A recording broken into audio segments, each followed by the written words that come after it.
Hello, everyone, and welcome to the EVN Disrupt podcast. My name is Gituzh Shahverdyan. I'm the editor of the tech section here at EVN Report. Today, my guest is Tigran Shahverdyan. Tigran is the co-founder and chief technology officer at Robomart. He's also involved in the Gituzh initiative, an advocacy group for advancing the state of science in Armenia. Tigran, welcome to the podcast. Hi, thank you for inviting. Thank you for being here. Tigran, I want to start with a little bit of your background. I know you graduated from FizMath, which is one of these specialized schools in Armenia that puts a heavy emphasis on science.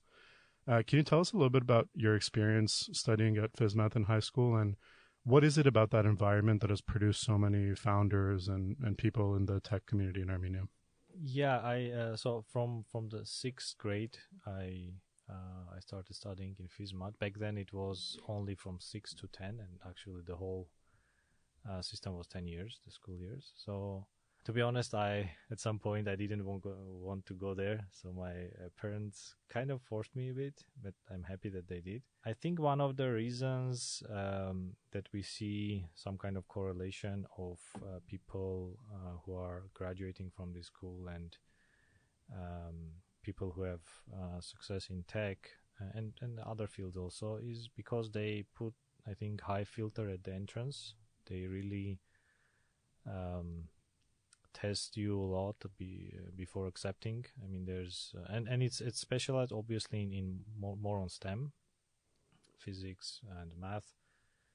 So you would see more people in these fields, but I think also the skills in STEM sometimes help people also succeed in other fields. One of the things is really the entrance barrier.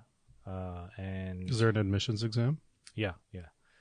It changed over time. I remember that when I was just preparing, there were some interesting courses, like for math specifically, and you could go and prepare in the school. Like there were teachers from FizMath school who would work with you to prepare for the exams, and then for people who participated actually in these courses, they had, like, I think, more chances like into getting accepted. But then there was also more broader exam for the entrance. I don't remember. I think maybe I got accepted from the first try from before the broader exam. But the exams are actually, they have like higher like criteria, the higher barrier. And also then later, obviously during the education, they have like really great teachers there. In the school that work with you. There are also, so I had really great teachers in math and physics and other fields too. I didn't want to only focus on this, but because this was like, physics was the most interesting topic for me. Space was my biggest passion, I would say, but it's obviously connected directly to physics.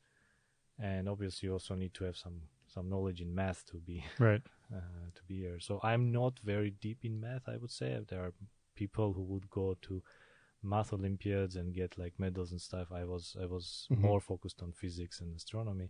And there was also one of my, I would say, great teachers is Gituzh who was also doing these extracurricular courses for physics and preparing students for International Physics Olympiad. And a lot of his students got very successful because, I mean, obviously in order to go to him, and it was not like he won't accept you, but I mean, if you go there, you need to show some progress, and your chance of success would become higher. Yeah, and you can, if you really work, if you really are interested, you could learn a lot from him. And I would say that I remember there are certain things in physics, like really thinking how a physicist should think about the nature, I got from him, that I learned from him directly. Is there anything about the culture or the model at FizMath that you think is replicable across the entire public school system in Armenia or anywhere in the world? I'm sure there are, but I can't really name them, to be honest. The main thing, the first thing that I mentioned, right, that you have a higher entry barrier, you can't replicate this, right? Because it's already it's like filtering out from all the schools who really have the interest or already shown some result, students, and accepting them there. This is one of the specialized schools, so you can't really in this sense you can't really replicate it fully, but I'm sure there are learnings from there that can be. Just I can't really No. name them probably. Okay, so after graduating from FizMath, where'd you go off to do your university studies? So one of my teachers, physics teacher actually, he was like mentioning this all the time, like preparing me for this thought that maybe I should go and study in Moscow Institute of Physics and Technology. It's shortened. It's called FISTECH. Like that's how usually in the region or in post-Soviet area the university is called. And actually, this teacher that I mentioned, who had extracurricular courses, he himself is graduate of FISTECH.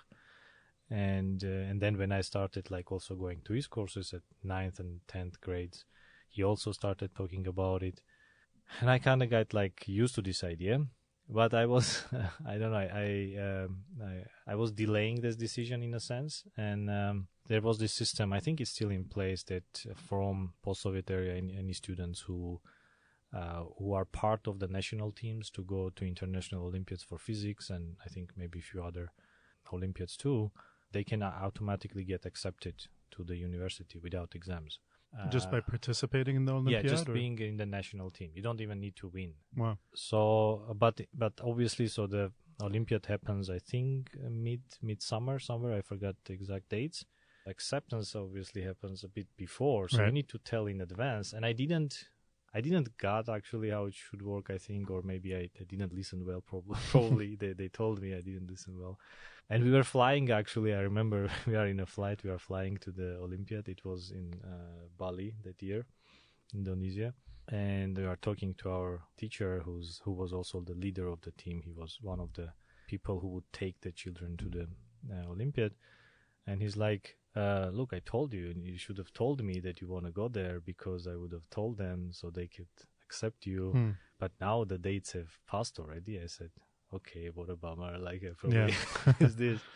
And then, okay, look, you need to get something from the Olympiad. You need to win probably something. And then we can go, because people from the university are also taking the Russian team there. Right.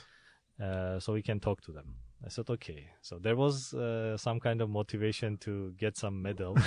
I got actually bronze medal from the Olympiad, and I think for a long time that nobody received that from Armenia after the collapse of Soviet Union. Maybe the first years after the collapse there were some medals, but then for a longer year nobody really got medal.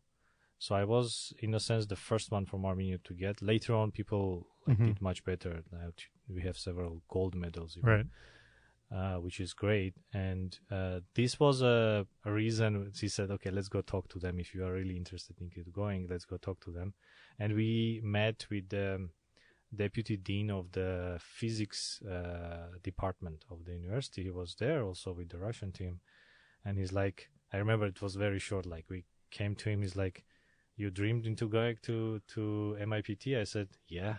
He's like, "Okay, I'll see what I can do." And then we went back, and I got accepted to Yerevan State University, and there was a specialized physics group there, which had like more like harder course. Like, then they used to pick like people who are really interested in physics and show good results in a separate group.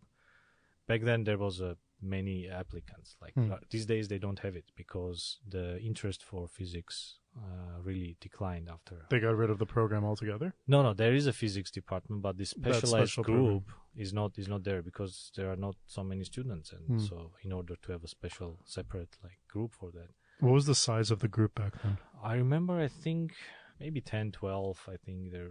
So I got accepted there. Again, they didn't take any exams from me, because I got a medal from. I had many also medals from the Armenian National Olympiad. So, and also I think from the international one, they didn't actually ask me to get any exams. And I was actually waiting. Is there any news from Moscow about getting accepted? And it was, I think, 5th of September, something like, already a few days I'm going and studying, that Gagik Grigoryan called me, our instructor from this extracurricular group, who also took us to Olympiad, that, look, I just got an email from Slobodyanin. Slobodyanin is the last name of the deputy dean, that they managed to get a extra place, basically extra scholarship for you, so you can go and study.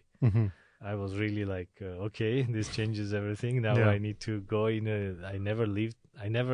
I was outside of Armenia because like 2 years before that I went to also astronomy Olympiad, and it was first time, but this was like, okay, I need to go live there now. Yeah.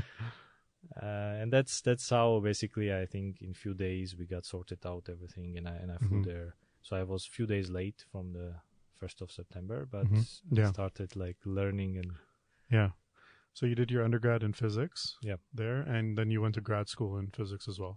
Yeah, so I continued in the same university in the grad school, got the master's. This was probably from the level of the grad school, I already started like questioning, okay, I'm learning all these things. Why am I doing this? I was really like into like learning everything. I was interested, and I was getting high marks, but always there was a question, okay, like what's next? What am I going to do? I had to change few like groups because I didn't like different things. Like in one places I was studying, but I was not getting enough scholarship so I can maintain myself.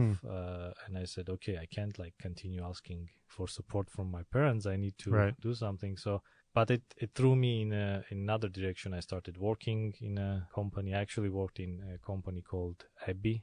You probably know, but it's founded by David Yan, and Aram Parchanyan is also vice president there. So I worked there for a few years. But in parallel, I was also doing my master's, but I saw that I can't really continue. Like if I really want to advance in like science, I need to leave working and find a place where I can really at least get some scholarship or salary that I can maintain myself. Right. So in the first year of the PhD studies, I was already accepted in one group. Like I understood that I didn't choose this wisely. It's not really interesting for me. And it was a moment I started thinking, I had some, I would say, in a sense, a crisis, like, okay, well, I need to decide finally what I need to do. It was interesting that it was probably the first time I really started thinking deeply, what are my interests? Like, what am I passionate really about? Not just like what I want to do now or like where I see the path, it's easy to see where it goes, but what am I passionate about? And I understood that from my childhood, I was really interested in space. And second, I always loved building things. So it was obvious for me, okay, I want to go into space engineering, aerospace engineering, specifically space. So I started looking into universities abroad, also in US, in Europe. I thought I should apply there. It was like winter and all the dates have already passed. So I was thinking, okay, like I should probably wait for another year, but what I should do for a year. For some reason, I thought that I'm probably, whatever I achieved right now or my topics are in physics, so I probably won't be easily getting into like PhD in another topic. Right. So I said, okay, let me find a place where I can work on this topic in Moscow. And I started looking. This time this is very important, I think, and I always give this advice to students who are asking me, like, should I continue this topic or not? Yeah.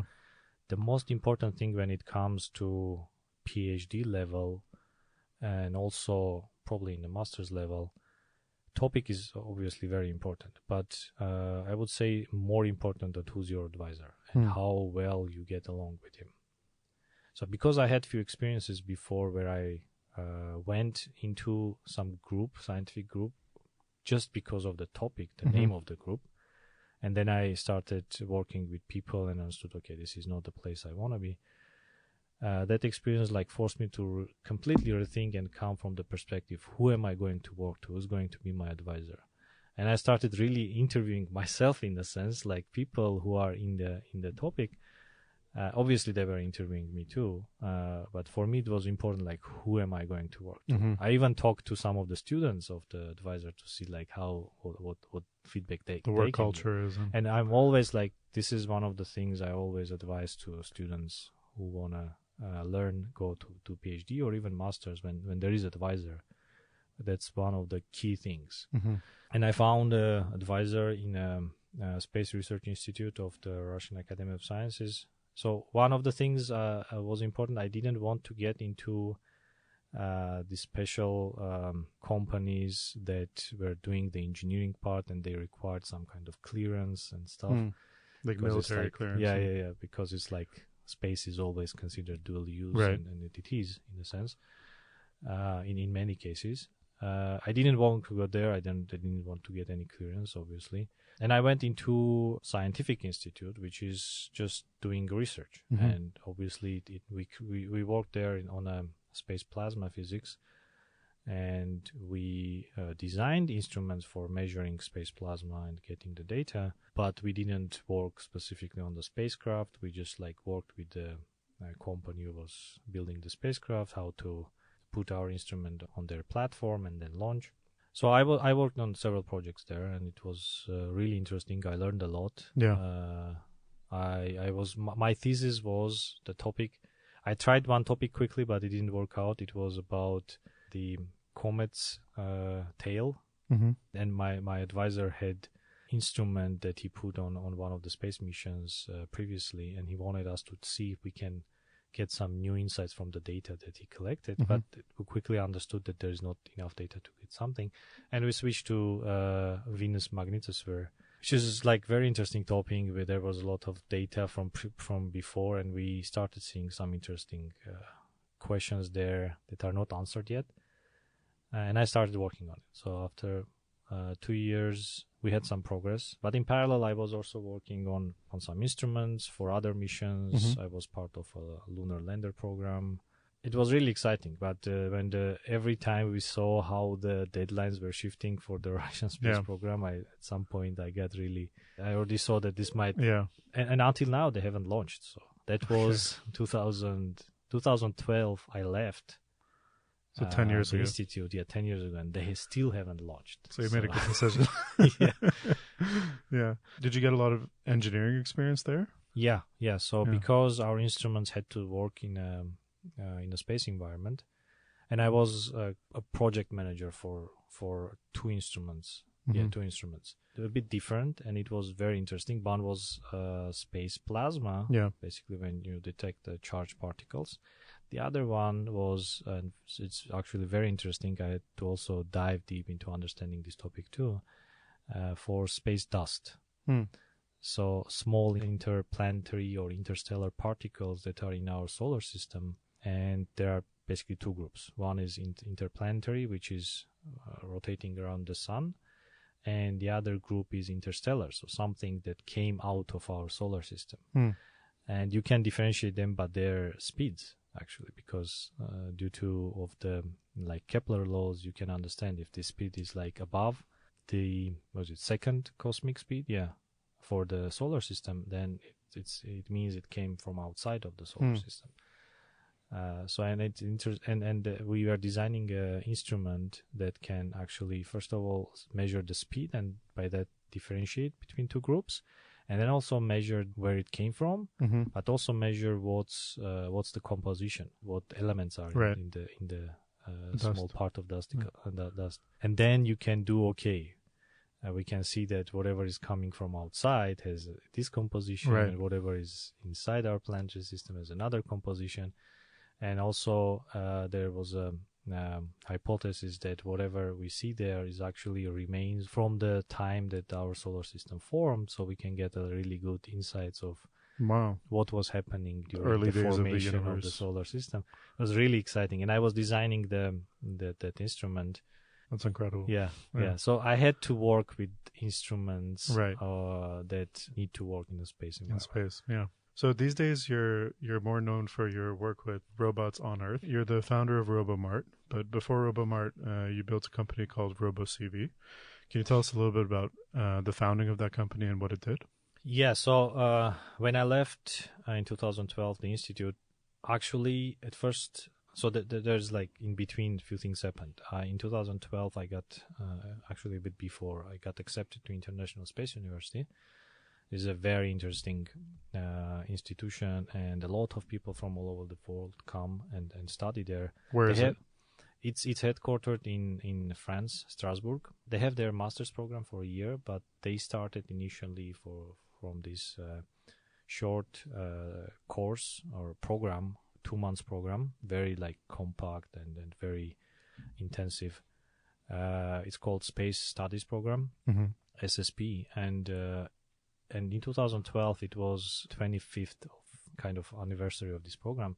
And because it was a anniversary, they planned to do it in Florida with the Kennedy Space Center near the Cape Canaveral, and like a lot of people from all over the world. Like there were, I think, about 130 participants and like many nationalities there. And for 2 months, we had to study together. We had to go to all these like field trips together, do some projects, have fun also. Like it was very energetic environment. Oh yeah, and also just before flying there, it coincided that the week before there was a meeting of the teams in Washington DC of Google Lunar X Prize competition. And while I was in a Space Research Institute, I was also part of this team that was from Russia, the only team from Russia called Zelenokhod. And as I was going to go to this program, I went also to this team summit to represent our team. And when we finished, it was like very interesting program. I can talk about it more, but I got a lot of like connections, learnings, and also we did some interesting projects. And when I went back to Moscow, I decided, okay, I wanna leave the institute. And by that time, we also managed to fundraise some amount of investment for Zelenokhod, the lunar rover, basically project. And it was a project to send a rover to the moon? Yeah. Wow. Yeah. So the whole competition was called Google Lunar X Prize. It was managed by X Prize Foundation, which still is there and does a lot of other projects. But the prize money was put by Google, 30 million prize money, and the main prize was, I think, $20 million. Whoever lands there successfully and at least manages to move 500 meters. And there were like some secondary prizes after that. How were you supposed to launch?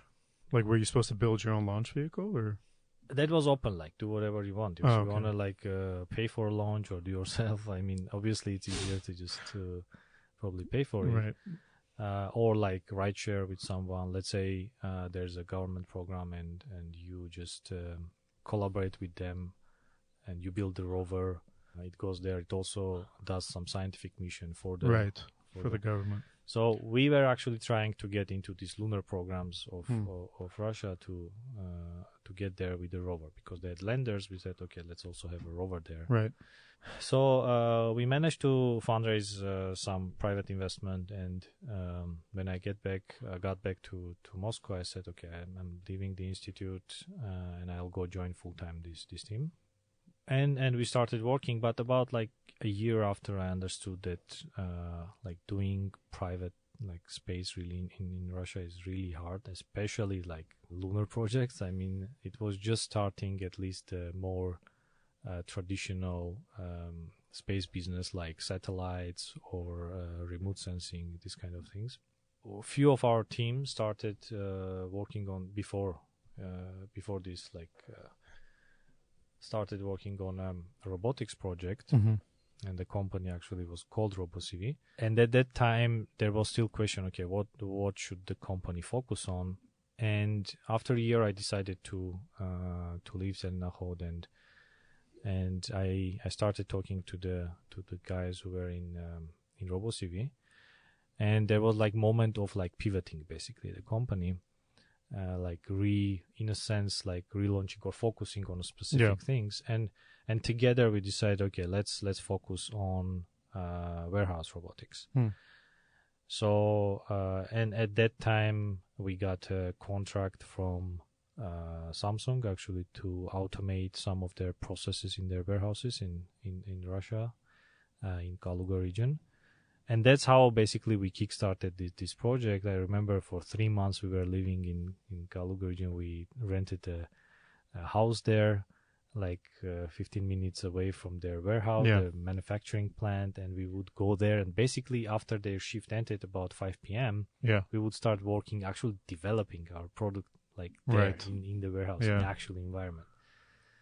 And I think it took about 3 months. Like in the end, we finished, we launched it. It's I think until now it's still working there. When you say warehouse robots, what are you talking about? So this first product was about taking. It's like imagine like a small electric car that has this line of small, I don't know, kind of like dollies on the back, which are connected to each other. And you have components that need to go from a warehouse to the manufacturing lines, so that the people can take, and then it goes to manufacturing line. And all this process was done manually, like somebody was driving this car, so they wanted to automate it so that it can automatically go there, stop, and then they will unload all these like things, and then somebody will give him a command to go back. And then there are people in the warehouse who are prepared another chain of dollies that needs to be connected, and it can go back. And these are autonomous. Yeah, so we made them autonomous, and they were like driving, basically driverless, driving themselves, self-driving. This is 2012? This is 2013. Still very early for autonomous systems. Yeah. So I obviously, like, Google's project was already there and it's actually very different environment. The closed warehouse environment is very different from what's on the streets. Because it's controlled. It's controlled. It still has a lot of chaotic parts there, but also the regulations are different. Right. And I would argue that it's much easier to do in the warehouses than on the actual streets. And then after that, we started working on forklifts. Basically, it's actually called pallet truck. It's a small, again, electric car, imagine, that have these forks that can take the palletized and move them. And we worked like pretty long, I guess, like 2 years maybe after that on that. And then this time we were working with a company called FM Logistic. It's one of the largest, or maybe the largest European, or I don't remember the exact size, but they are very big in third-party logistics. And they had their like warehouses in Russia, and they wanted automating this several parts of their internal logistics, I would say. So we again spent a lot of time on this, like we automated, and finally it started working. And we could even take pallets from the second level if they were not so high on the racks in the warehouses. So the issues with the company were that so there were 3 co-founders that we were working on the RoboCV, and I think obviously biggest part is our mistake that we relied too much on the Russian market. We thought that we'll just start here, we'll take all the market there, and then we'll go outside. But to be honest, there was not much of a market there. Then there were big problems like people's labor is very cheap in Russia. So and though we had much cheaper product than you can get in Europe or in US, but still the return of investment for when they were calculating these companies, it was longer than the best case 3 years or even 5 years. And nobody in Russia was planning longer than 3 years, 5 years, and most of them, they were not planning longer than 3 years. So it was hard to sell really in Russia. And I think our mistake was that we should have started like moving our business part, at least our operations, like to Europe or US much earlier. You think it would have worked in the US? Yeah, and also obviously 2013, all the geopolitical situations started like worsening with Russia, right? And that also we were raising actually some investments, and we couldn't actually get. There was interest from foreign investors, but then it like stopped basically. Right. And when the time came that we actually had a good technology. We needed to get another funding to continue. We couldn't get it inside Russia. I mean, it's hard. It's hardware. And the international investors were not interested. So this is at some point in 2017. I understood. Okay, the company can survive. Actually, we tried several ways. We actually even tried 2 out of 3 co-founders, we decided together to maybe create some kind of spin-off and continue in another way. But then it didn't work out. So I understood that the company it's going to probably survive, yes, Mhm. but it's not going to be like a huge success, like a startup Right. story, right? So in 2017, I left and I decided to come to US with my ex-wife back then, and we came to New York at first. I was really burned with my experience with my first startup.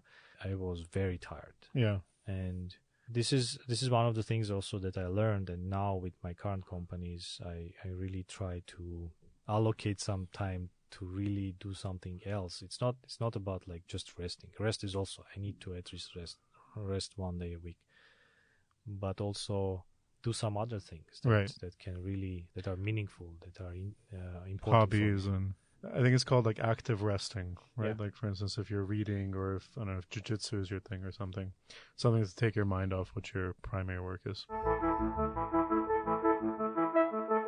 So eventually you built the company that you're working on now, Robomart. What's the story with Robomart? What's the founding story of it? Yeah. So I was in New York actually, and I was looking for maybe joining some company and having being in more like environment where I don't need to be in a place of founder where we need to hustle all the time. And I was obviously interested in similar industry like warehouse automation, but more I was interested in self-driving cars companies. So I was looking into different companies, but because at the moment I didn't have a working visa, it was really hard to get into this company. So the only option usually with this situation, that one of the ways to go is to see what startups are there, because startups are more flexible in that sense, and they can work with you to get the working visa. After looking some time, first of all, I forgot. So I was thinking also to go back to the PhD and finally do my aerospace engineering PhD. Right. So I applied to several schools, the top ones in the US. And while I was waiting for the answer, I said, okay, let me check what companies are there. And then while I was waiting, I was checking the news, reaching out to people. I found about Robomart.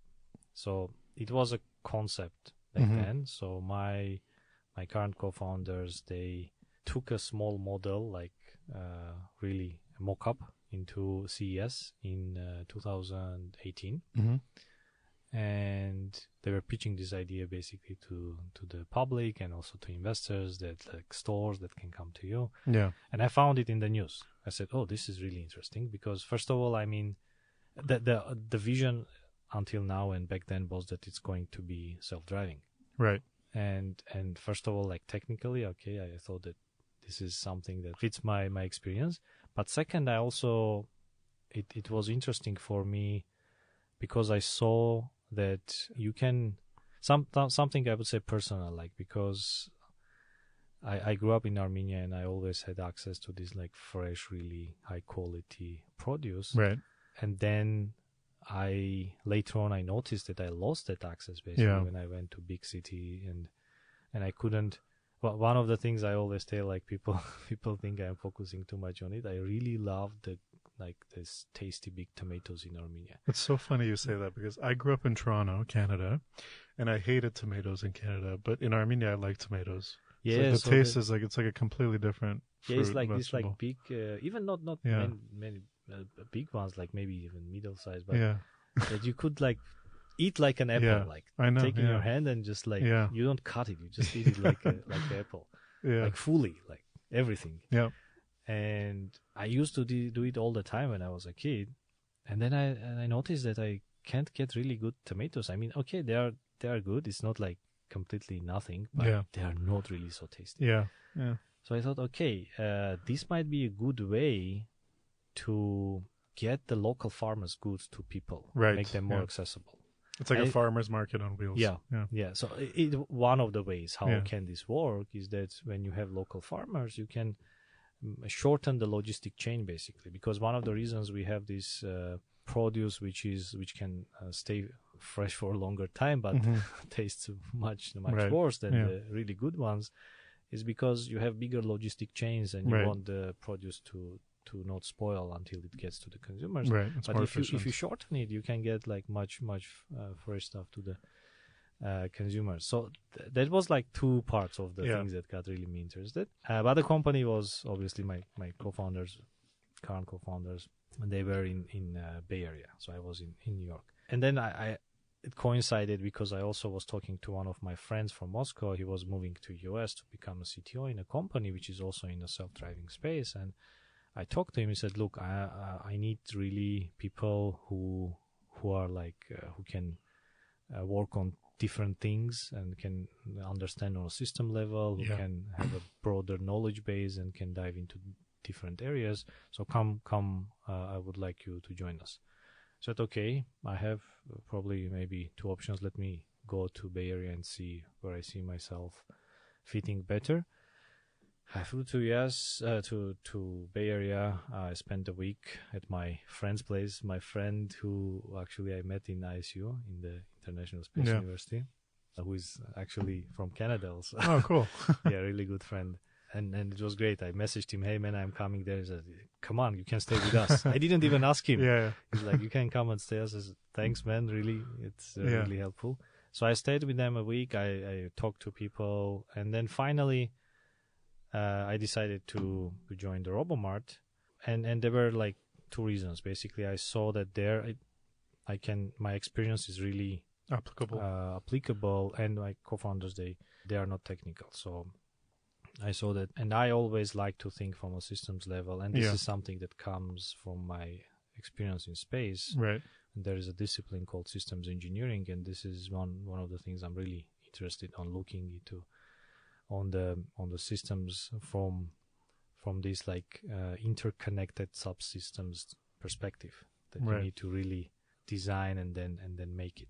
So for me, it was a system, and I had some experience with at least parts of it. Right. So that was the technical part, and also the emotional part, which I really understood. This is going to be great. In my friend's company in other place, it was a bit bigger, like more advanced stage, and it was self-driving. It was it's still there. It's a company that creates technology for teleoperations, like remotely operating. Oh, okay. And there I could get obviously more competitive salary, but less ownership, I would say, and less. And that was not the most important thing for me. I couldn't understand really what were my responsibilities there if I go there. So here I decided to join Ali and Emad also at that moment. Basically, we joined almost the same time. He obviously joined a bit earlier. He was not full time. He was helping Ali with like few months maybe before. Actually, Robomart's idea is much older, and the idea came to Emad, not to Ali. my co-founder who's the CEO, Ali. 14 years ago, wow. he thought about this because he was working in a ice cream division of Unilever, and he thought that what if we recreate this ice cream truck concept for everything else, not only ice cream. But back then you didn't have phones, like it was only like basically the right. the you didn't have mobile phones, yeah. We didn't have the mobile phones, so they couldn't launch it inside the company, and then later on, when Ali actually was in UK for about 10 years, and then he came to US, and he thought that maybe it's the great time to start working on this idea. And about the same time, they presented the concept. I found out about it. I came there, I met them, and I decided to really join, and then let's create this. So was this around 2018? Yeah, this was beginning of 2018. Okay. Actually, I found about Robomart. So CES it in January, right? Right. So I found about in the news about it, and then I think February or March I flew to Bay Area and stayed there. Yeah. If my understanding is correct, Robomart essentially is you have an app where you can, in certain areas right now in Los Angeles, you can call the Robomart car, which is an autonomous car that doesn't have a driver, to come to your area where you are. And it opens up, and it's essentially a mini grocery store. And you can buy produce or other grocery items from it, right? Partially, okay. True. So it's actually we have a driver at the moment. Oh. And there are several things that if you have seen, so in 2018 we created in June we launched, we created and started like working and demoing and also preparing our driverless Robomart full scale. Okay. So that's not launched yet. No, that's not Okay. launched. So that's our vision how it's going to be. So we created it and we actually were going with we wanted to go like with like this wide front, and there is the business innovation side of like this new way of getting the goods, and also the self-driving part. We also wanted to push that ahead. But when time passed, we understood that people are seeing several risks there. I mean, obviously every startup is a risky venture, and when you have investors looking and assessing like should they invest or not, there are many factors that they consider. And we saw that there are few risks that people see. I mean, self-driving cars are still, the tech is still not there, right? To be completely autonomous. Yeah, so we see other players doing, but it's still not fully there. And even back then, obviously, even less advanced. One of the risks they saw was the tech risk. Second was the regulations risk, because the regulations were still advancing. And the third one is actually the business model. Like, is this really something that people would like to use? So in our mind, I mean, it was like, I'm sure self-driving tech is going to be there. Regulations are going to be for that. And the business model, we are sure is going to work. And it's just a matter of time. Right now. But again, that was back then, and we didn't have much proof. Right. And it's very counterintuitive to many people, actually, that why should this way of shopping work? So at some point we decided, okay, it's important to, especially when the COVID started, we decided, okay, now it's time actually to quickly launch. Yeah. So we said, okay, let's put aside other risks, like just park them for a moment and focus on actually launching the business and scaling and getting the first like proof points and then scaling. So we created this Robomart right now, which is actually driven, but I was actually very adamant about that there should not be any interaction of the driver with the customer. So the driver is just there for driving, and they should not even like talk. And we tinted actually the windows so they don't even interact with each other. So for a consumer, it should be as if it's like self-driving. It worked. Fully automated. Yeah, you fooled me, because when I was looking at the videos, I really thought it was autonomous. So I mean, there was no intention to fool, but the thing is that we want people to have this fully automated experience. And later on, I mean, when we switch to fully self-driving, that will be much easier. If we started like putting some responsibilities on the driver to do something else, first of all, it would kill the whole user experience. Second, it would have been harder to switch. Right. Yeah. So that's how we decided to go, and we started actually quickly working, and there were like a lot of stories. Like we got accepted actually to HAX, which is in China, and it's the biggest hardware accelerator in the world. And we were supposed to go there and work on prototyping our Robomarts. Yeah. But we were supposed to fly there in January or February 2020. Good thing you didn't. No, we couldn't. Right, you couldn't. We couldn't because I remember that moment. We were planning how we are going to go to Shenzhen, and then I saw in the news there's this like news about some virus in China, and I was talking to my co-founder, like, guys, have you seen this? Like, there's some virus. Like, it's fine, it will quickly solve. I said, I am started to get worried. And obviously it's we are laughing about it. It's not good whatever happened, but it really made it much harder for us. I mean, how can you do hardware accelerator remotely? Yeah, you can't. But it forced us to really think creatively, what are we going to do here? And we like tweaked it, like changed the whole concept, like the system, how we are going to make as simple as possible. And it was few iterations. So we already decided, okay, we are going to take a van, and we are going to just like put our system inside and launch it. And then I finally came. I remember I was in Armenia. I finally came to US in July, and I was sitting and fully working, preparing everything with our partner in Bay Area, and then in 3.5 months, I think I was there working on it. And then in September, the war in Karabakh started in Artsakh. I couldn't really stay remotely. I thought I need to go there and be there with my people and see how we can help. So I talked to my co-founders. I said, look guys, I can't, I need to go. So look, if it's what your like heart wants, then we are fully supporting you.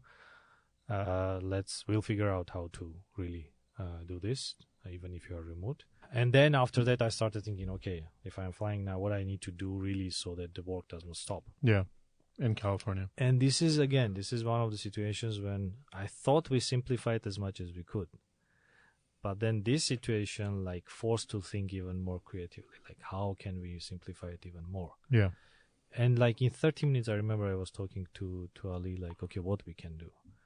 And in like 30 minutes, like we, over the phone, he was in LA, I was in Bay Area. We discussed everything. We already knew how we are going to finish the Robomart in 3 days. Wow. And we did. Like in 3 days, it was like a hackathon. Like Ali, like just next day he drove to Bay Area. Yeah. And we talked to our partner there who was working on a making the mechanical parts. And we put everything together, and in 3 days it was ready. It was working. Yeah. And he drove the first Robomart to LA. Wow. And in few hours, I just packed our things because I didn't need to be there anymore. So I just packed everything that we had there, threw after him to LA too. Totally. And then in a few days, I flew to Armenia. And then, like, for a long time, for 11 months, actually, I was remotely working. I mean, it was going forward. But so what happened next? We had the first Robomart in December in 2020. We did our basically alpha launch. We had like really small number of peoples, and we tested with them. Mm-hmm. Not our friends, like more like friends of friends. Yeah. So it's not like fully biased. To get more honest answers, feedback. Like for 3 weeks, I think we did this test, and it was really great. We got some really great results, and also feedback, like what we need to make better. And then after that, we started implementing all the feedback. We worked on a few other things that we were postponing, and a lot of advancements in the software. And then the second Robomart already was made during this time. And in June in 2021, we launched the beta, invite-only beta, that we in LA. So we had already 2 Robomarts, snacks and pharmacy, and with our partner Reef, we launched it and started operating. What do you mean by pharmacy? I was remote all this time. You were remote the whole time. Yeah, wow. when we launched both alpha and beta, I was not there. But so I worked on the software. We even managed to change something in the hardware while I was remote, and it's really interesting how we managed all these things, and it worked. Yeah. I mean, I remember we changed part of the system there. We shipped it to me. I tested it, all the software, and then we had another copy of that here. I asked them, and they put it together, and then I connected over remotely. I updated the software, and it worked. We figured it out. This is one thing for, like a SaaS company or some sort of software company to be working remotely. But for a hardware company that needs serious engineering, like physical engineering, I would have thought that would have been much more difficult remotely. It is difficult, but one thing is we need to be clear. We are not fully hardware company. We have hardware component. It is a part of like our, I would say, proprietary system, but it's not. You don't build very it from complex. scratch. It's the things that are manageable, even remotely. Right. And we had people here. I mean, obviously we had engineers, so I didn't need to be fully here. But parts of there are a few things which is I'm working myself hands-on. I would say so. Yeah. But anyway, that's not as hard as it might seem. It is hard, but we figured out. And one interesting thing that when I got to US in I think September last year.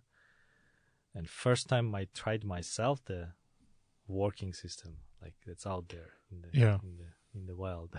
Even I was not expecting how cool this experience is. Yeah.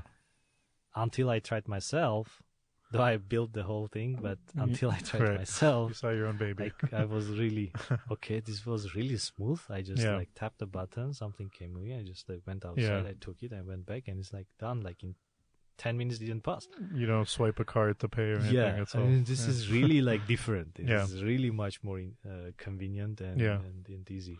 So, what parts of are you guys still just in LA? Yeah, so it's one zone right now. We paused right now. We are relaunching because we are. So with our current application that we have, you don't see the merchants there. Okay. You don't see their storefronts. You see Robomart snacks, pharmacy, and other types. So we are completely moving into marketplace where we have different like brands with their storefronts. Yeah.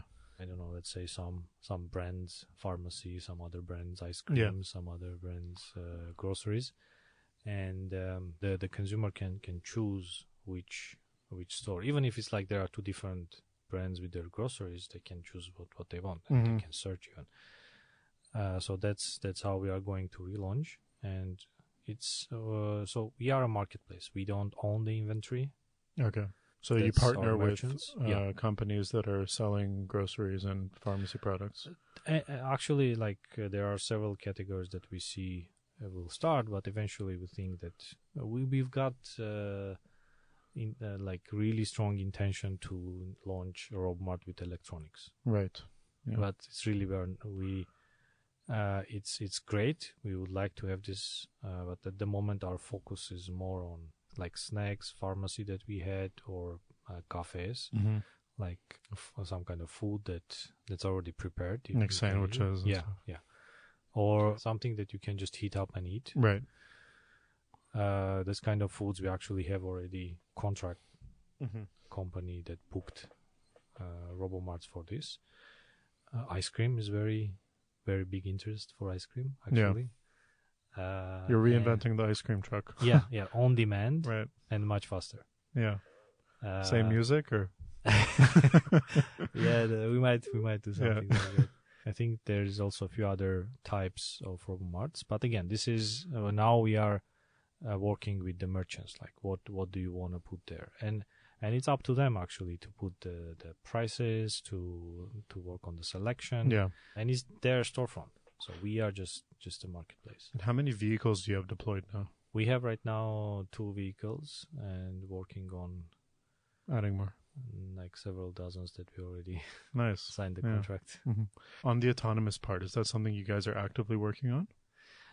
It's going slowly. Not actively. The focus is on really scaling this proposition. The beauty of the model is that we don't need actually the self-driving tech to be profitable. Right. So this is a completely new way, the first new way of shopping since e-commerce. Like today you have 2 ways, right? You go either to store or buy online and somebody delivers to you. So store hailing, as we call it, is the third way of shopping. And it's not just a small difference with delivery. There's a fundamental difference here. It's much more convenient for consumers, and there are I would say like 3 differences than from the delivery. There's obviously also a difference from going to the store.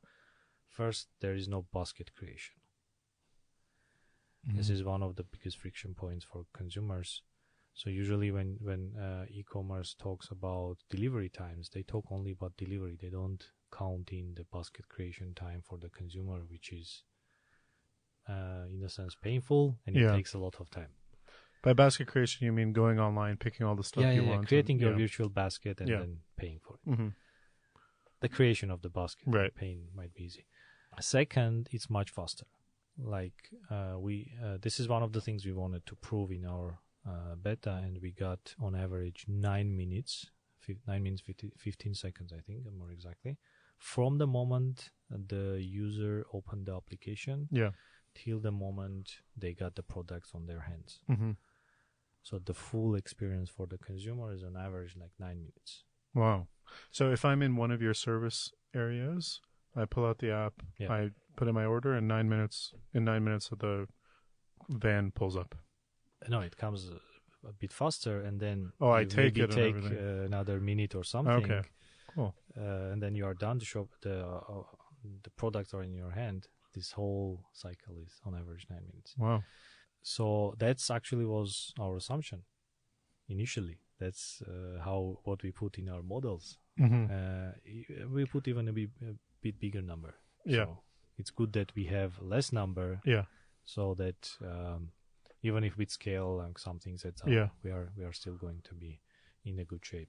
And the third thing is that for certain categories of products, specifically and especially for fresh produce, people want to choose themselves. Yeah. Yeah, because you look at the apples and everyone has a method of picking which one of the apples they want to take and stuff. And statistics here, and this is actually one of the biggest chunks of e-commerce, not in general, like market. Like I think in US, the groceries are $800 billion market only in US. And we were checking the statistics before, even like from the beginning we started, that only less than 3% happens online. So with all these like advancements in delivery and e-commerce, people still overwhelming majority goes to store. And there were like many surveys why people do this. And the number one reason is because people want to choose themselves. Yeah. That's why they don't use delivery. And even we were checking the statistics during COVID when people either were like, I don't know, forced or like preferably they would like to get something delivered. Yeah.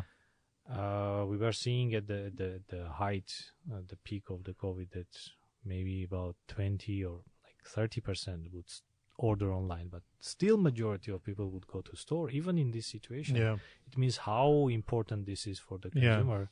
Yeah. I mean, for this, you either need to go to store or hail a Robomart. So exactly. And hail a Robomart is much more convenient. It's much more convenient, much more easier.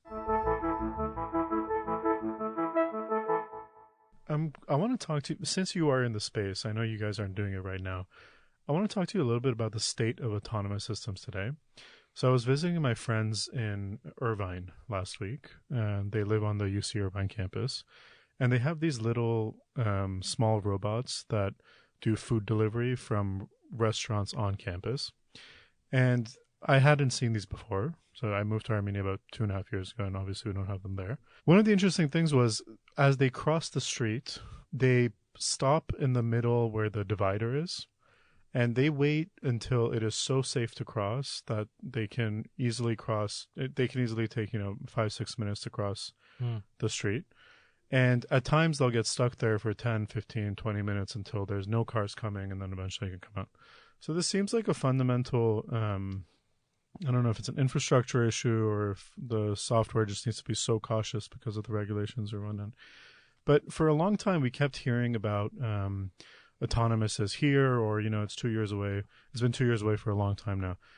What is the state of autonomous vehicle technology today, and where do you think we'll be realistically in the coming 5 years?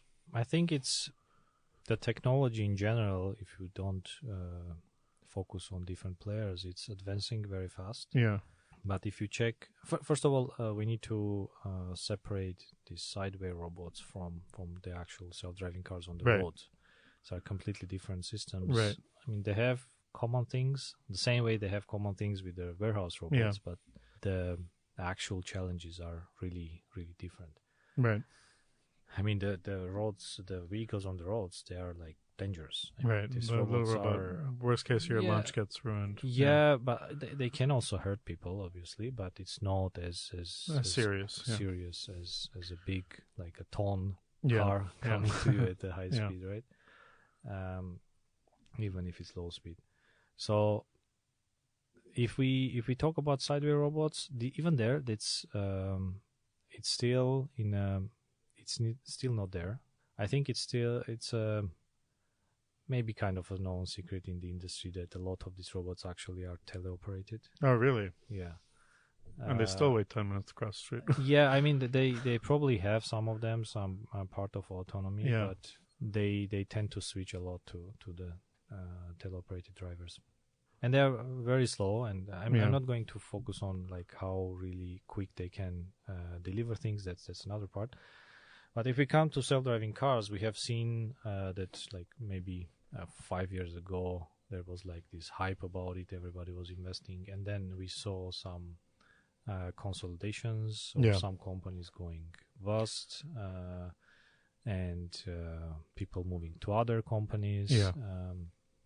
So we have seen that, and there are right now still a lot of players in the space. Probably the leaders, I would say, there are a few companies out of what's on the public, right? Because some companies might be keeping it confidential, but I think it's more or less coincides with what you see on the public.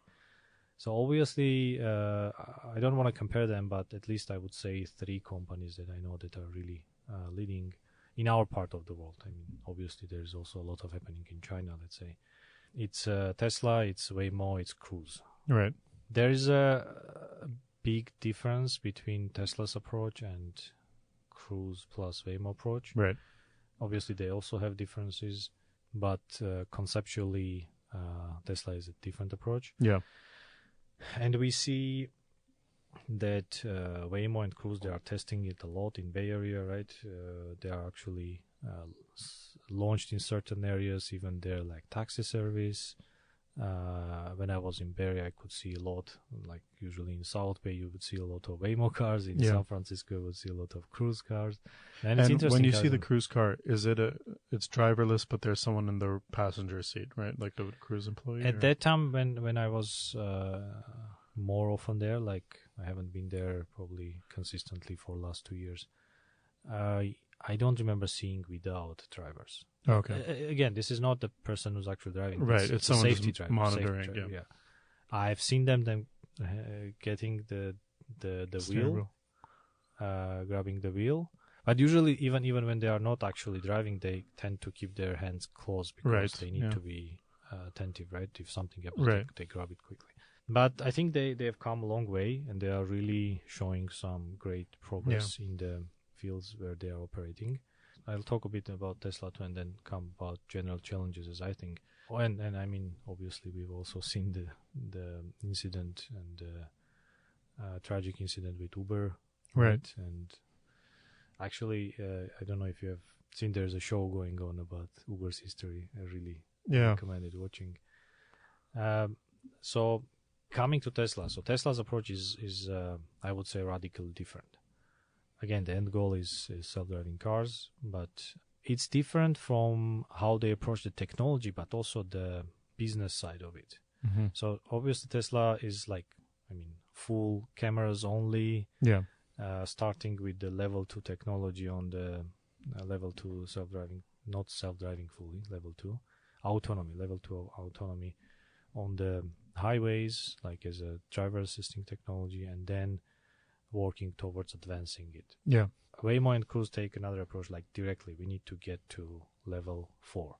There's also level 5. That's another story, but we'll talk about it. I'll say a few words. But so there's like philosophy is different on how we get there, and also what sensors we are using. So Waymo's approach is that we need different sensors, also Cruise, like lidars, cameras, and other ultrasound.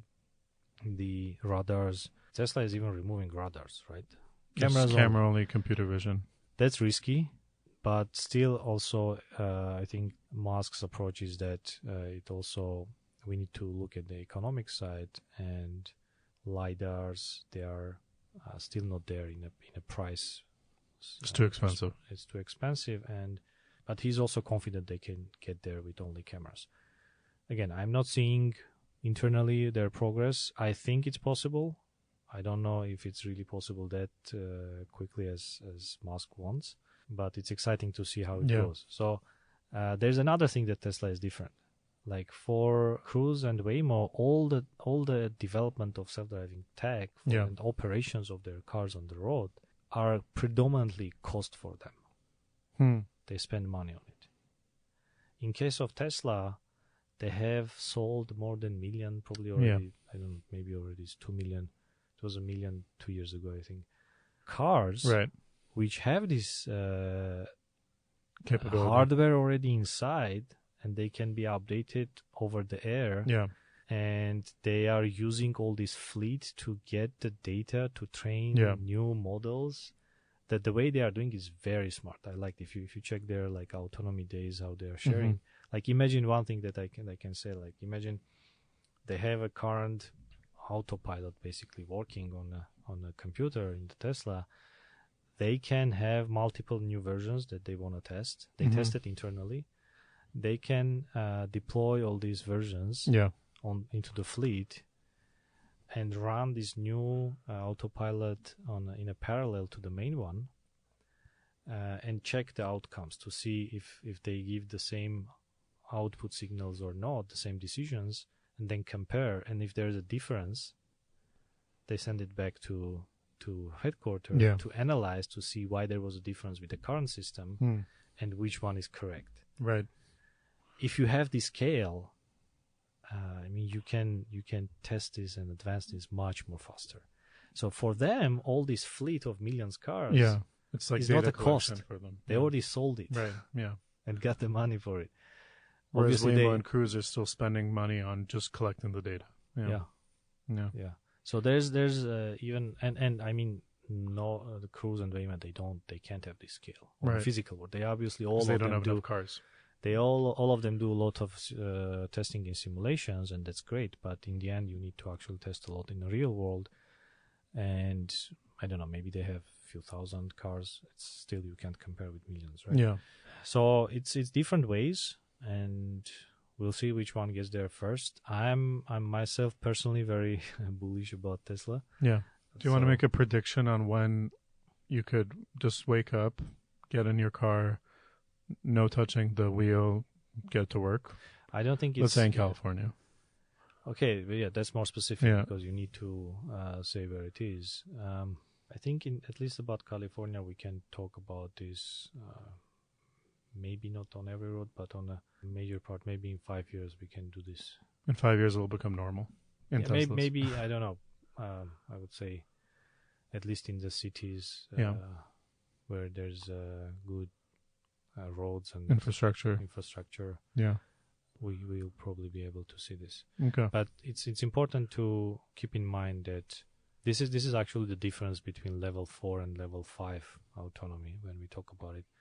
Level 4 is that the system can drive as good as human, at least as good as human, in certain, it's called operational design domain, but basically, like, the simplest way is just imagine the area where it can do it. Yeah. Like this area, like this geographic area, and also like weather conditions and other stuff. So in these conditions, this system can work at least as good as human. That's level 4. Level 5 is like when you don't have this limitation. It can work everywhere on Earth as good as human. As a human. So that's no. I mean, if someone is trying to tell they are going to do level 5, it's actually strange for me because I think it's almost as difficult as creating artificial general intelligence. Probably. Really? Maybe not as much, but very, very close to there. So because I mean, imagine some really remote place with like these extreme weather conditions and stuff, where you haven't tested. Yeah.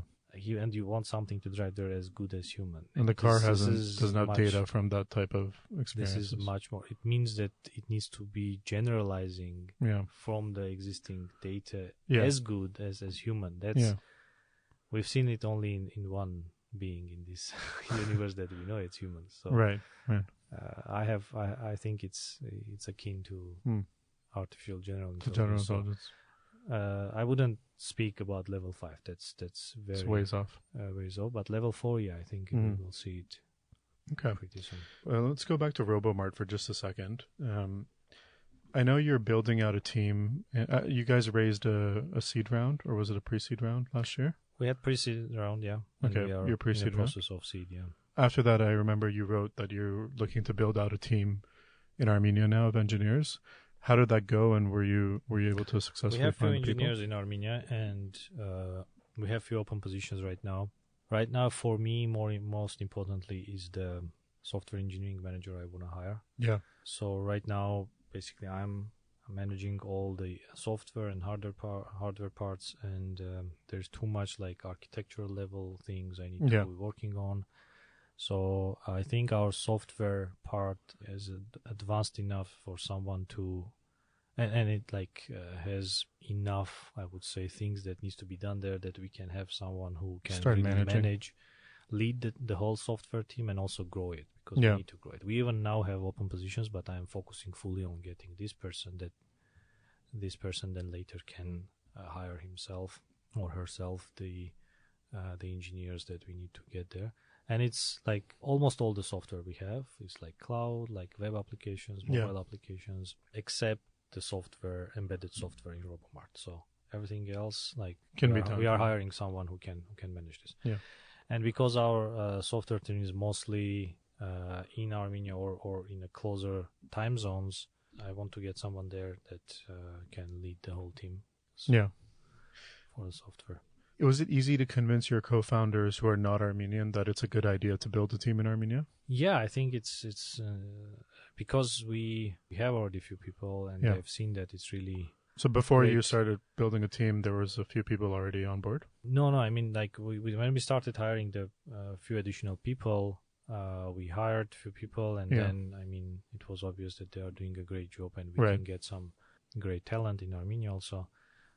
And also, it's obviously as a CTO, I would say that the easier it is for me to organize things. Yeah, it's also facts because I'm there very often, and I want to be there more often. That's something I want to do, and I'm working towards that. So it will be much easier for me to interact with people. Yeah. It's not like it's going to be exclusively Armenia, no. Right. Yeah, no. But having a presence there. But having presence, gathering the team, and also being close to it because I'm there very often. So that's obviously also facts because it's making it easier to reach our goals. Great. Let's wrap up by speaking about the state of science in Armenia.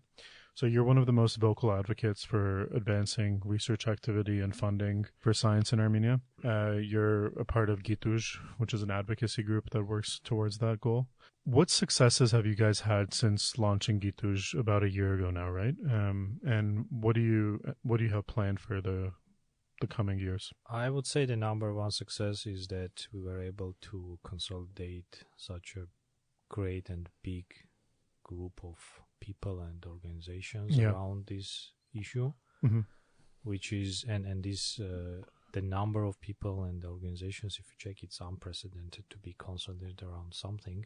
How many people is it? We are more than 170 founders and top managers, mostly high tech, but not only companies, and 18 organizations, business unions, foundations, and also there's a union of schools. Yeah. So this is really unprecedented, and this is, I would say, the first thing that so many people were really interested in this and are vocal about it. Yeah. That's already itself as an achievement, but obviously we need to see some progress, and we got really good progress, I would say, last year. In a nutshell, we can see it in a budget of science. But obviously, budget is not just money. It needs to be based on the programs that are implemented. And there are several programs that have been implemented last year and also are being launched now. First time in Armenia for the last 30 years. Last year, Science Committee launched, due to this increase of funding, grants for 5 years for research grants, which was not there. It was shorter term grants before? Yeah. It was mostly 2 years, but the year before there were grants for 3 years, but 5 years, this is really new. And 2 years for science is a very short amount of time. You can't do anything. People and also with all the bureaucracy that there is still, which also is a big problem, needs to be changed. People would start project and then start wrapping up. It's not worth applying for the grants again. And there are new programs being launched for international scientists who wanna either move to Armenia or start remotely building research groups in Armenia, and they are I hope launching soon. We are trying to help the science committee to basically spread the word about these programs so that more people apply and they have better competition and choose the best ones. I think last time I heard about it, they have already like several dozens already interested. They haven't launched it yet, but they already have interested people who are actually filled in the survey that they're interested. And so these would be, sorry to interrupt you, these would be scientists from abroad who would advise, build out a group in Armenia that would be led by them, from either by them moving to Armenia or doing it remotely? So there are two programs. One is like fellowships, which mandates basically the researcher to move to Armenia for 5 years and do the research there. There is another program which is basically someone who's established scientists abroad, and they are becoming a PI, principal investigator, and they have a co-investigator in Armenia, and they are working with them remotely mostly, but maybe spending, I don't know, a month or two in Armenia working with them. I don't remember the exact requirements, but that's the idea. So for these two programs in total, I know there are several dozen. I don't remember exactly what is the distribution. And this is very important. Our approach in Gituzh, I would say that this is great. The problem is it is like few dozens. That's like very small scale. We need to get into this with much higher ambition and with much higher, being much more vocal on the government level that we are starting this and we are going to do this anyway. This is important because, first of all, it will spread the word much better. It will instill more trust from people if the government officials are giving these like public basically promises and pledges.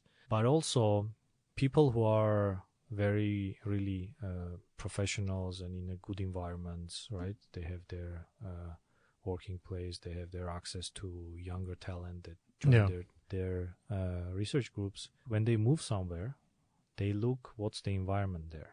Obviously, the environment, and by environment I don't mean like the buildings or the interior of the office.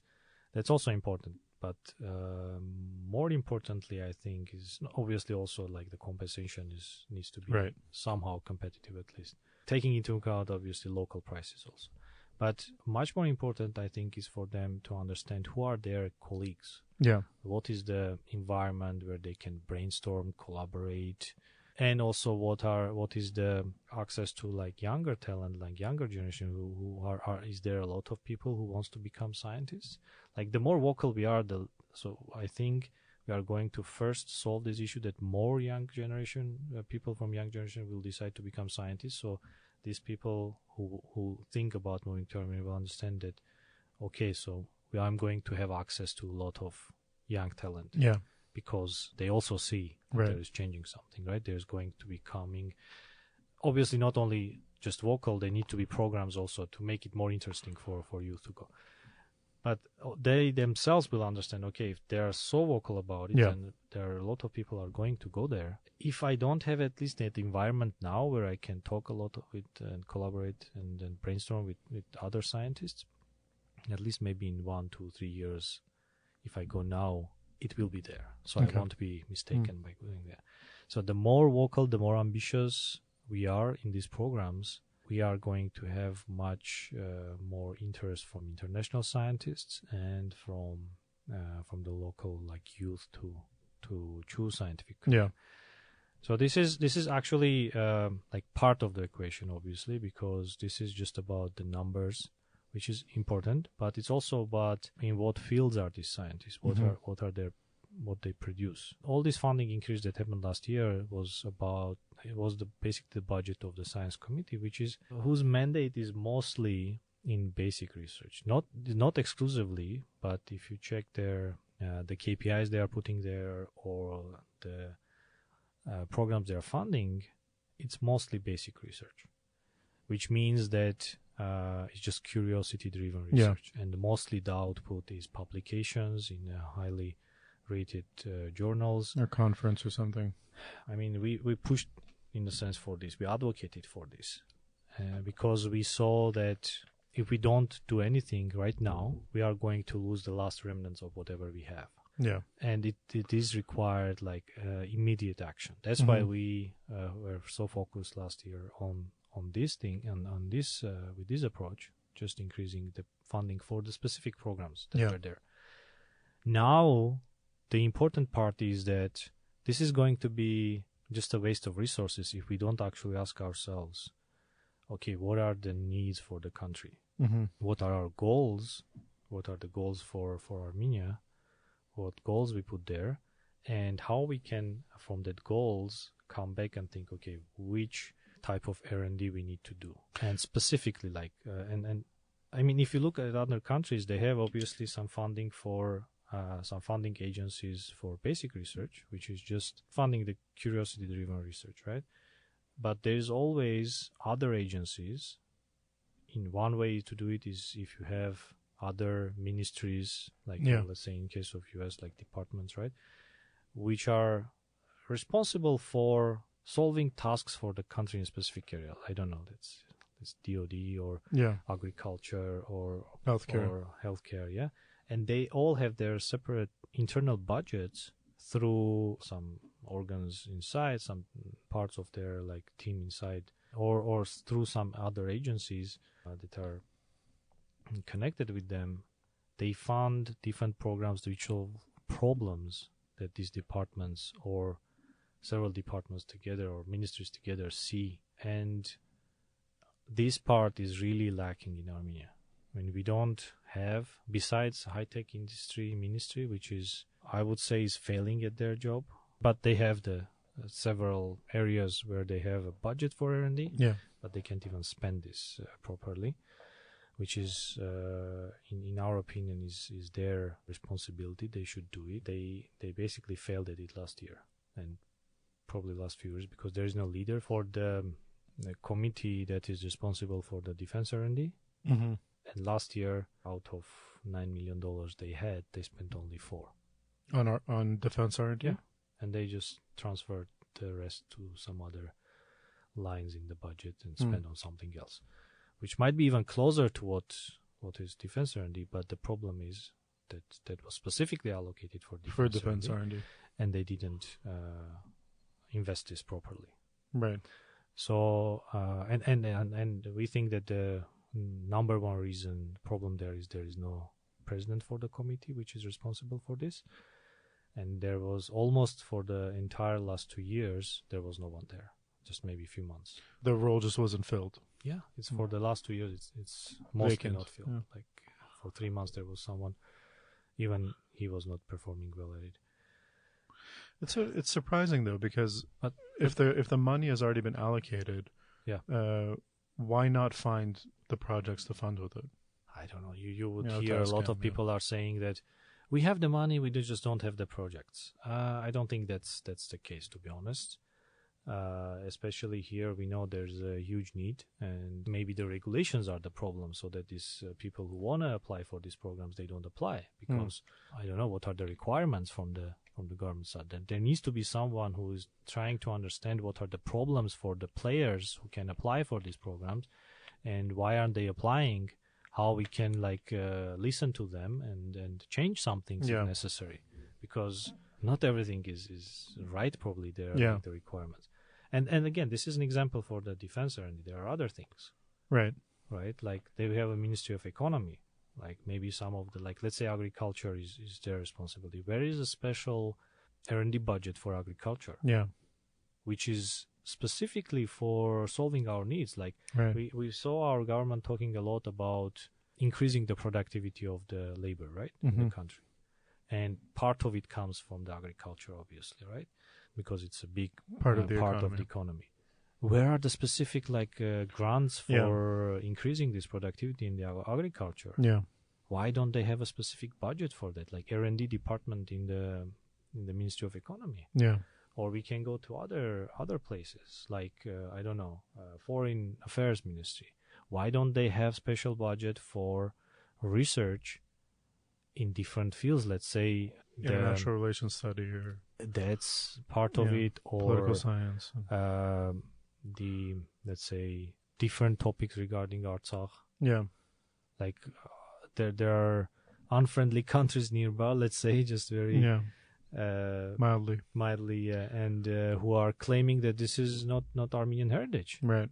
Where is your response in the scientific discussion and then publication of literature. And because like a lot of these people, when it comes to discussing like into other platforms like political and other, they tend sometimes to refer to scientific communities, right?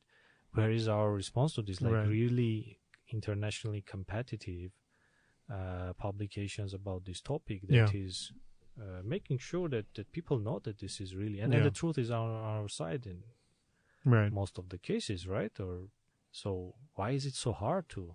Yeah. I'm glad you put an emphasis on social sciences as well, because I think oftentimes when we talk about the needs of which areas of science and academic study really need a boost in Armenia, we often focus on things like tech. But I think social science and pushing more into social science and humanities areas is also extremely important, especially for a country like Armenia. Yeah, I wanna just add here that there is this. I think people when hear R&D, they always think about STEM. Right. And I used to think like that too, to be honest. But then when we were starting all this activity and started researching international literature about this, there is a organization called OECD, which is probably a lot like people know, and they have a special manual how you should collect. First of all, how you should different expenditures in R&D, how you should like categorize them, and then collect this data and report it. So it's like when you are comparing different countries or different fields, you are sure you are comparing the same things, right? So and they have a lot of definitions there, and it probably was the first time I saw that when they're talking about R&D or research and development, right? They also include humanities, social sciences, because you can do the same things there. Because you also do research in social sciences, you also do research in humanities, right? And there can be even developments, because like in modern days you have a lot of social technologies, right? Media technologies, which is caused like this is already like the applied part of it's like communication studies or something.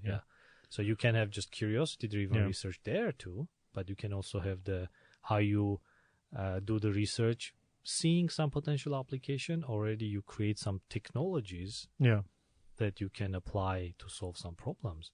So when it comes to R&D, at least when we talk about it, we always talk not only about STEM, but humanities and social sciences. And I would say in case of Armenia, it is definitely not less important as STEM, maybe even more.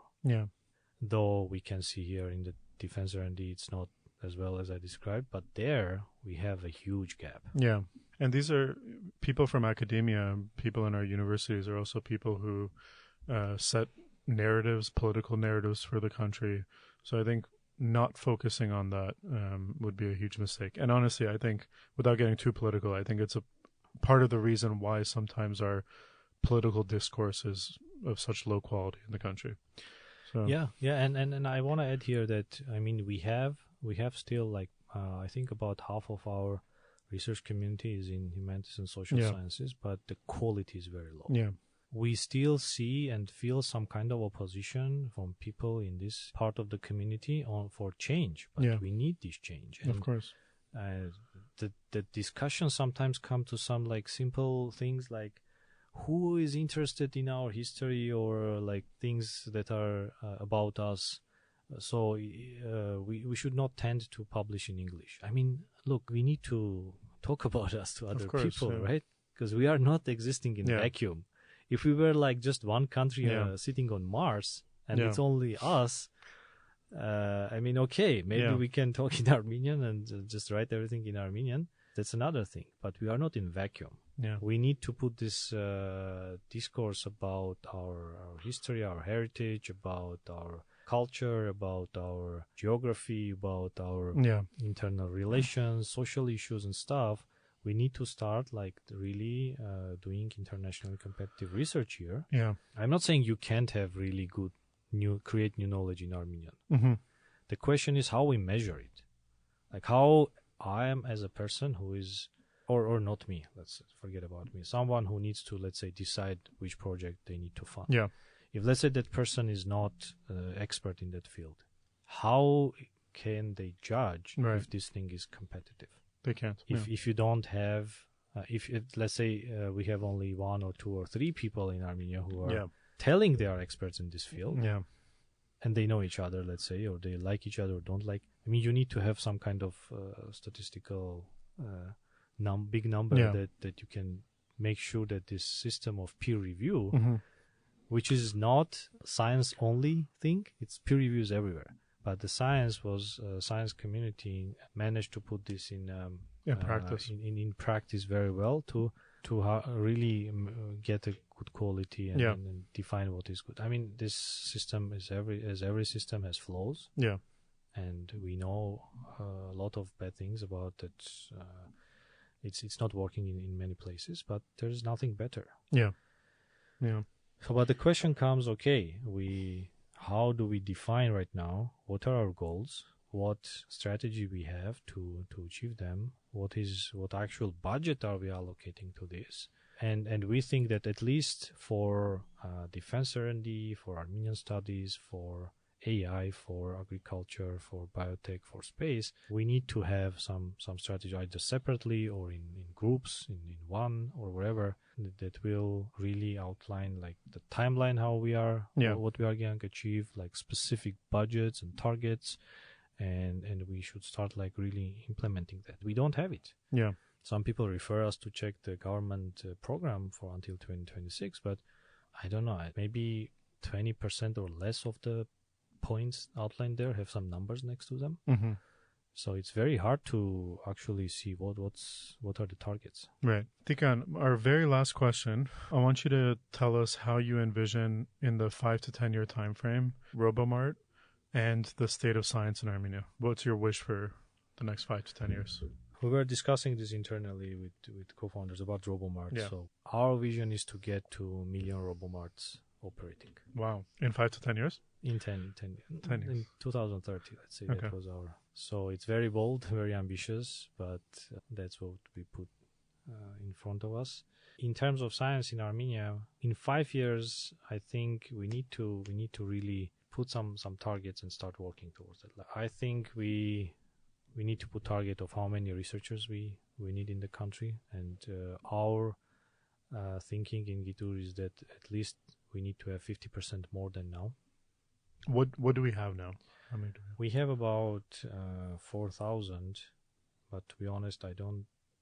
usually when... This is just a number of people. The problem here is that usually when international, even like in OECD I mentioned, right, when they talk about the number of researchers per million population, they talk about full-time equivalent. So a lot of researchers in Armenia are working part-time. So if you go to full-time, it's going to be much less. Right. Full-time equivalent. So we need to have, at least for per million population, number of researchers need to grow at least 50%, we think. And I think it's ambitious, but it's doable. We need to increase up to 1% of GDP our public funding of R&D. That's for sure. There is even maybe quicker, not 5 years, like 25, so 3 years. We need to get there, and it's possible.